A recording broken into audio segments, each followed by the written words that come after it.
मैं इस वक्त में अब्दुल हफीज़ गांधी साहब के पास बैठा हूँ। आए दिन जो हर काम को और हर मुद्दे को लेकर आवाज़ें उठाते रहते हैं, इन्होंने इस वक्त में बहुत बेहतरीन मुद्दा उठाया है जो एजुकेशन से जुड़ा हुआ है। स्कूलों की जो है ज़िम्मेदारी इन्होंने उठाई है, उसमें एक मुद्दा उठाया है इन्होंने, जो नवादा बचाओ अभियान के नाम से एक पर्चा मेरे हाथ में है। सर, मैं आपसे जानना चाहूँगा कि मैं कई रोज़ से देख रहा था, गुजरात पे आपके सोशल मीडिया पे देखता रहता हूँ कि ये स्कूल बचाओ अभियान का जो आपने सिस्टम चलाया है, ये पूरी असल में कहानी है क्या? दूसरे चैनलों के ज़रिए मैंने देखा है। मैं चाहता हूँ कि मेरे चैनल के ज़रिए भी लोग आपकी बात को सुने और आपकी बात सरकार तक पहुँचे। क्या है असल में? असल मुद्दा ये है कि 2023 में उत्तर प्रदेश की सरकार ने ये फैसला किया कि जिस तरह से नवोदय विद्यालय होते हैं या जिस तरह से केंद्रीय विद्यालय होते हैं, उसी तर्ज पर वो हर जिले के अंदर एक स्कूल बनाएंगे और इसको उन्होंने नाम दिया मुख्यमंत्री मॉडल कंपोजिट विद्यालय। तो ये स्कूल हर जिले में बनने थे। कासगंज जिले में भी सरकार की तरफ से एक पत्र कासगंज जिलाधिकारी को लिखा गया कि आपके कासगंज में एक स्कूल बनना है मुख्यमंत्री मॉडल कंपोजिट विद्यालय, आप जगह तलाश के बताइए। तो जब जगह तलाशी गई तो जगह पटियाली तहसील में दरियावगंज के पास 5 किलोमीटर दूर है दरियावगंज से, नवादा, वहां पर जमीन तलाशी गई और उस सरकारी पत्र में ये लिखा हुआ था, जो सरकारी आदेश था, कि 5 एकड़ से 10 एकड़ के बीच होनी चाहिए। नवादा में जो जमीन है वो 7.5 एकड़ है, यानी कि सरकारी जो मापदंड है उसको वो जमीन पूरा करती है। पटियाली एसडीएम ने अपनी रिपोर्ट लगाकर जिलाधिकारी को दी कि ये जो नवादा में जमीन है पूरी तरह से पर्याप्त है और पूरी तरह से सही है, यहाँ पर मुख्यमंत्री मॉडल कंपोजिट विद्यालय बनाया जा सकता है। जो पटियाली एसडीएम ने रिपोर्ट बना के डीएम को दी, वही रिपोर्ट शिक्षा महानिदेशक लखनऊ निशादगंज में है, वहां पर भेज दी गई और वो पास भी हो गई, स्वीकृत हो गया और 23 करोड़ रुपए नवादा में स्कूल बनाने के लिए 2024 और 25 के अंदर स्वीकृत हो गया। उसके बाद जो कासगंज के बेसिक शिक्षा अधिकारी हैं, उनका एक एग्रीमेंट मुआहदा हुआ। जो सिडको ऑर्गेनाइजेशन है, ये कार्यदायी संस्था होती है, ये स्कूल बनाने का या निर्माण करने का काम करती है। इसके साथ 1 अप्रैल 2025 में मुआहदा हुआ कि ये जो स्कूल है नवादा के अंदर पटियाली तहसील में, ये 2 साल के अंदर बन जाएगा और इसलिए 23 करोड़ में से 11 करोड़ 90 लाख रुपए उस कार्यदायी संस्था के अकाउंट में भी चले गए। यानी पूरी तैयारी थी कि नवादा के अंदर स्कूल बनेगा। अब सिर्फ टेंडर निकलने बाकी रह गए थे। टेंडर निकलते किसी ठेकेदार को ठेका मिलता और वो 2 साल के अंदर वो स्कूल को बना देता। लेकिन अब क्या हुआ कि यहाँ पर इंटरनल पॉलिटिक्स शुरू हो गई, कासगंज में पॉलिटिक्स शुरू हो गई, क्योंकि हमारे यहाँ के जो पॉलिटिक्स करते हैं उनके बेटे इसी विभाग में मंत्री हैं और अब वो क्या चाहते हैं कि वो पटियाली तहसील में जो स्कूल स्वीकृत हुआ था 23 करोड़ रुपए का और पटियाली तहसील में नवादा गांव में बनना था, अब इसको सावर तहसील में ले जाने की कोशिश की जा रही है। वहां पर एक बड़ा गांव है, अब बड़ा गांव में ले जाने की कोशिश की जा रही है। मैं आपको साफ कर दूं कि बड़ा गांव या सावर तहसील के बच्चों से मेरी दुश्मनी नहीं है।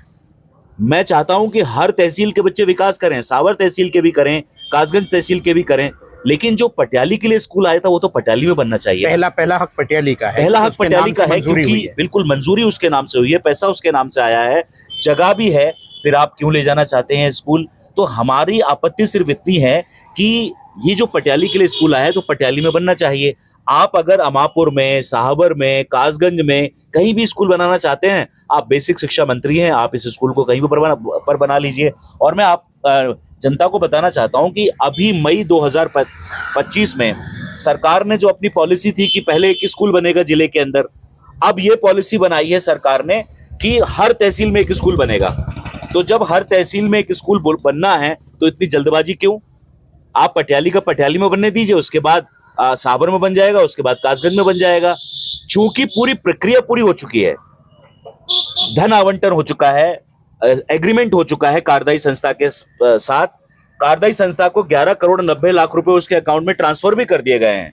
तो जब प्रक्रिया पूरी हो चुकी है, बस टेंडर बाकी थे, तो फिर सावर तहसील में इस स्कूल को क्यों ले जाया जा रहा है? जो प्रशासनिक प्रक्रिया है आपको दोबारा करनी पड़ेगी, दोबारा से अप्रूवल लेने पड़ेंगे, स्वीकृति करानी पड़ेगी। तो पैसे का, यानी कि धन का, समय का और संसाधनों की बर्बादी क्यों की जा रही है?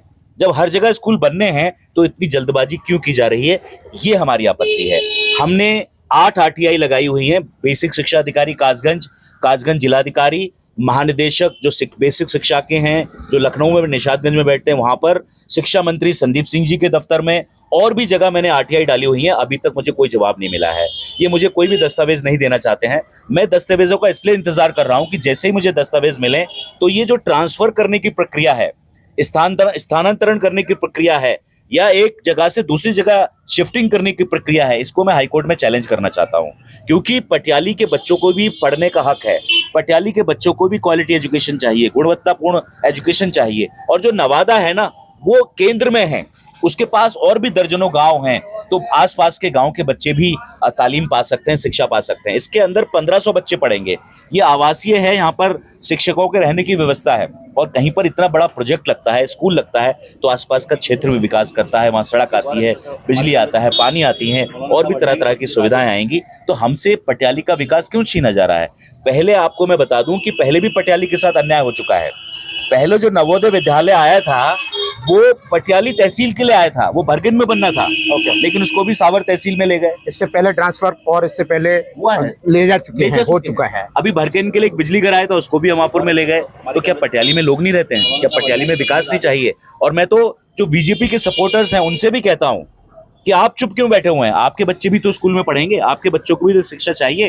क्या सिर्फ आप वोट देते रहेंगे और ये आपके साथ अन्याय करते रहें? मैं इसलिए एक और बात मैं बता दूं कि नवोदय विद्यालय अमापुर रोड पे है। अब ये जो मुख्यमंत्री मॉडल कंपोजिट विद्यालय है, ये बड़ा गांव में ले जा रहे हैं। तो बड़ा गांव और जो नवोदय विद्यालय, उसके बीच में 5 किलोमीटर की दूरी है सिर्फ। तो 5 किलोमीटर में 2 अच्छे विद्यालय होंगे, क्वालिटी एजुकेशन देने वाले विद्यालय होंगे, और पटियाली में एक भी नहीं होगा। ये तो अन्याय है, ये नाइंसाफी है, और इसी नाइंसाफी के खिलाफ मैं लड़ रहा हूं। मैंने हर जगह रिप्रेजेंटेशन दिए हुए हैं, मैंने रजिस्ट्री करी हुई है, मैंने स्पीड पोस्ट किए हुए हैं। जिन जिन अधिकारियों को मैं लिख सकता हूं, उन अधिकारियों को मैंने लिखने का काम किया है, और मैं इंतजार कर रहा हूं कि कागज मुझे पूरे मिलें, क्योंकि मुझे स्वीकृति लेटर चाहिए।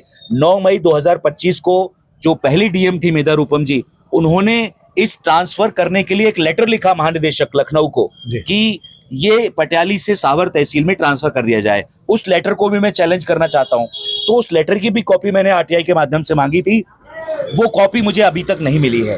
तो मेरा सिर्फ ये प्रयास है कि पटियाली के लिए जो स्कूल आया है वो पटियाली में बनना चाहिए, क्योंकि 1500 बच्चे हर साल पढ़ेंगे, तो जब तक दुनिया रहेगी तब तक ये स्कूल रहेगा। हो सकता है मेरे बच्चे वहां ना पढ़ें। ये मैं आम जन की लड़ाई लड़ रहा हूँ, पटियाली के भविष्य की लड़ाई लड़ रहा हूँ। और मेरा मानना है कि स्कूल भविष्य होते हैं, शिक्षा जो है वो भविष्य होता है। जिसने शिक्षा पाली वो अपना भविष्य बना सकता है। और बाबा साहब ने कहा था कि शिक्षा वो शेरनी का दूध है, जो इसे पी लेता है वो धाड़ेगा। मैं चाहता हूं कि पटियाली का हर बच्चा, हर व्यक्ति शिक्षा का दूध पीकर, जो शिक्षा रूपी दूध है, उसको पी के दहाड़ने का काम करे और अपने हक पाने का काम करे। कहीं मुझे ऐसा लगता है कि लोग शिक्षित हो जाएंगे तो कानून से सवाल करेंगे, कि ऐसा तो नहीं है कि शिक्षा ना मिले। ये सारी चीजें इसलिए की जाती नहीं, शिक्षा तो वो दे रहे हैं। आपका कहना सही है कि कई लोग नहीं चाहते हैं कि लोग शिक्षित हों, क्योंकि शिक्षित होंगे तो सवाल पूछेंगे, सरकारों से भी पूछेंगे, अपने नेताओं से भी पूछेंगे, अफसरों से भी पूछेंगे। तो ज्यादातर लोग चाहते हैं कि लोग जागरूक ना हो, शिक्षित ना हो।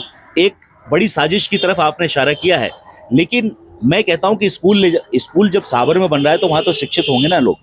तो ये जो आपका सवाल है एक बड़ा सवाल है, लेकिन यहाँ पर इस तरह की कोशिशें नहीं है। स्कूल तो सावर में बनाने की कोशिशें लोग कर ही रहे हैं। मैं आपके माध्यम से मुख्यमंत्री माननीय योगी आदित्यनाथ जी से, शिक्षा मंत्री जो बेसिक शिक्षा के हैं संदीप सिंह जी से, और भी जो नेता हैं उनसे कहूंगा कि पटियाली के बच्चों को भी पढ़ने का हक है। आप पटियाली के बच्चों के साथ भेदभाव क्यों कर रहे हैं? आप तो मंत्री हैं, आपके लिए तो सब बच्चे पूरे उत्तर प्रदेश के बराबर हैं।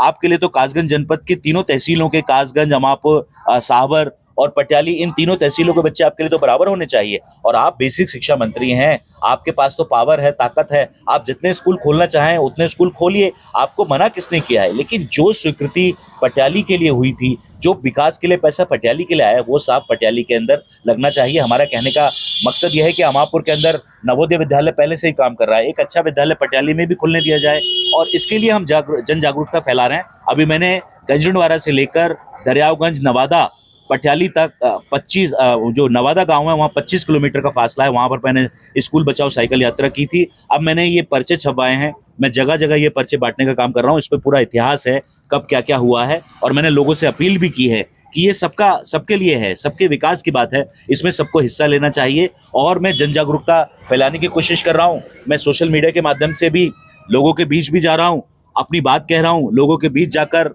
मैं बताने की कोशिश कर रहा हूँ कि शिक्षा कितना जरूरी है।